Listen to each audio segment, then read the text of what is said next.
Welcome everyone to Warehouse Wilgus, and we've got a friendly neighborhood visitor in this time. The fighting armor figure Spider-Man makes his appearance, and I am amazed by this spider.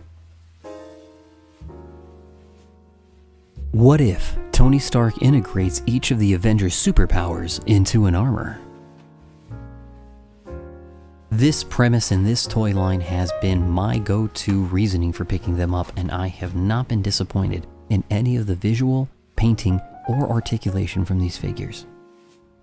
Visually, many of the body is the same for all of them. The only difference you're going to find are accessories, articulation, and the paint job, as well as some slight molding differences like Thor's chest piece, or in this case, Spider-Man's chest piece, and his legs. The exciting story of this amazing spider figure does have a bit of a sad twist at the end. The rear leg holding units were broken when I had messed around with this figure, though with a bit of some can-do attitude and some glue, we were able to make a repair to it, though there is a bit of a off-angle connection point and one of the legs does not connect. But overall, the design is amazing on this figure. Articulation-wise, you have a wide range of movement for the head, 360 rotation from the shoulder, double joint at the elbow, wrist movement, as well as some nice bicep twisting. Great for getting it into many poses. The butterfly joint on the shoulder will give it a bit more range of movement if you want to make some of its poses spectacular. Loving the metallic red and blue on the figure with little parts of the silver popping as well as that gold trim of the spider.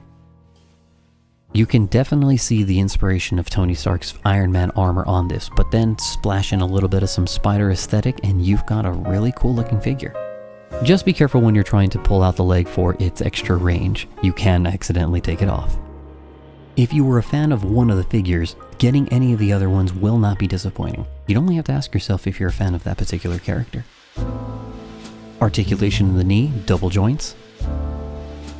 And I really do like the clicks that you get to let you know that you've got some movement happening. That shin protector and front foot movement. Great, again, range of movement and articulation for this figure. Not disappointing at all, though you'd have to finagle with it once you want to get it posed correctly. Now, let's take a peek at the back that I was mentioning earlier. You do have an accessory point that will have the legs attach onto. It just doesn't really even fully clip in. Articulation on the legs though, and painting is beautiful. You do have some hinge movement along the leg, and a bit of some outward rotation once you get down into the peg itself. Now, once you kind of force it in there, because mine piece was busted, it does look like they can almost connect, and looks phenomenal if it can work, but it's adding that webbing does put some accessory wow to this figure. I did put a little bit of some plastic glue on here, and it's been working so far, but quick peek, there's some nice see-through transparent behind the spider. And don't forget about that black light. Very nice little pop feature. And them details behind the light, ooh, love it.